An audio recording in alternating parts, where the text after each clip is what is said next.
Hi, this is the first episode of Ryan's Random Stories, or Random Ryan Stories. I don't know. It could be either. It's probably going to be both, because it's true. Alright, so there is a request to hear the story about how I accidentally tased myself. And in order to tell that story, I have to tell another story. So you're going to get two today for the first one. Yay! Okay, so let's go back to a Christmas years ago when I lived in California. My family lived in Oregon. It still does. And now I live in Oregon.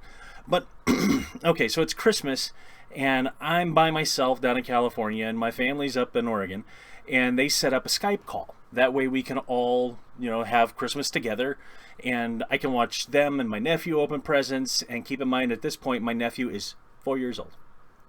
I think. He was young. He was, 4-ish. So, and they can watch me open my presents, because, it's Christmas. So, we're opening presents, we're doing stuff, I'm watching them, they're watching me, and my dad asks, he's like, hey, what was that last one you just opened? I was like, well, it's a flashlight. And he's like, you need to be careful with that, son. I was like, okay. And so I looked at the flashlight, and it said police on it. All right, so I went to go plug it in, I had to charge it up, because it's a rechargeable flashlight. He's like, no, I think you really need to be careful with that one, so why don't you go ahead and bring that here? I was like, okay. So I grabbed the flashlight, and I'm thinking, all right, it says police on it. He's telling me to be careful. It must be really bright. Really bright. So I bring it up to the camera, and I'm looking at the thing, and there's a button on it. So thoughtfully, I point it away from my face when I go to turn it on, because I don't want to blind myself. So I hit the button, and it's a frickin' taser. And it shocked me so bad that I cursed. Now, I'm going to edit my curse and make it a different word, but, you should know what it is. If it's a Christmas story, I should use fudge, but I'm going to use fork because I think it's funnier. So, oh, fork! I exclaimed.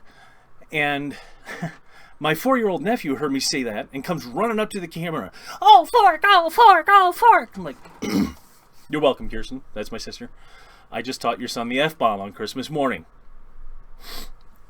Okay, so later that year, Father's Day to be exact, it's Pirate Festival. I was in a band called the Sea Dogs, and we performed every year at Pirate Festival, and it was grand, rowdy fun.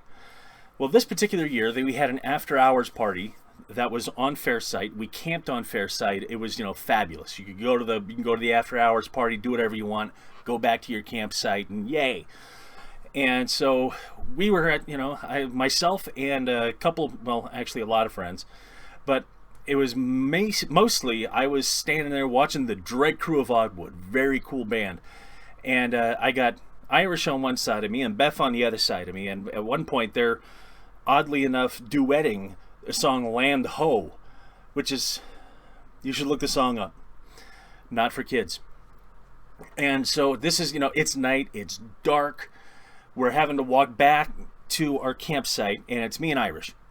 And I've got my flashlight because it's dark, and I don't want to trip over somebody's. There's ropes all over the place. This is a pirate festival. There's tents, there's spikes, and, if you're not walking through the main part of the fair site, it's not exactly set up to be walked through necessarily. And so I've got my flashlight. There had been some alcohol drank at this point. To be sure, I mean, it was an after-hours party. The Dread Crew was rocking it, so yeah, I had a little bit to drink. And I bounced the flashlight off my leg.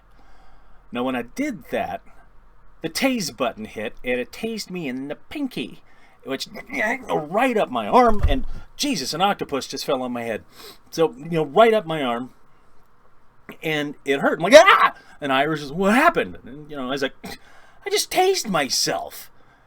And he's like, you okay? And I was like, yeah. We continue walking back to camp, and we're laughing about it at this point now, but let me tell you, it did hurt.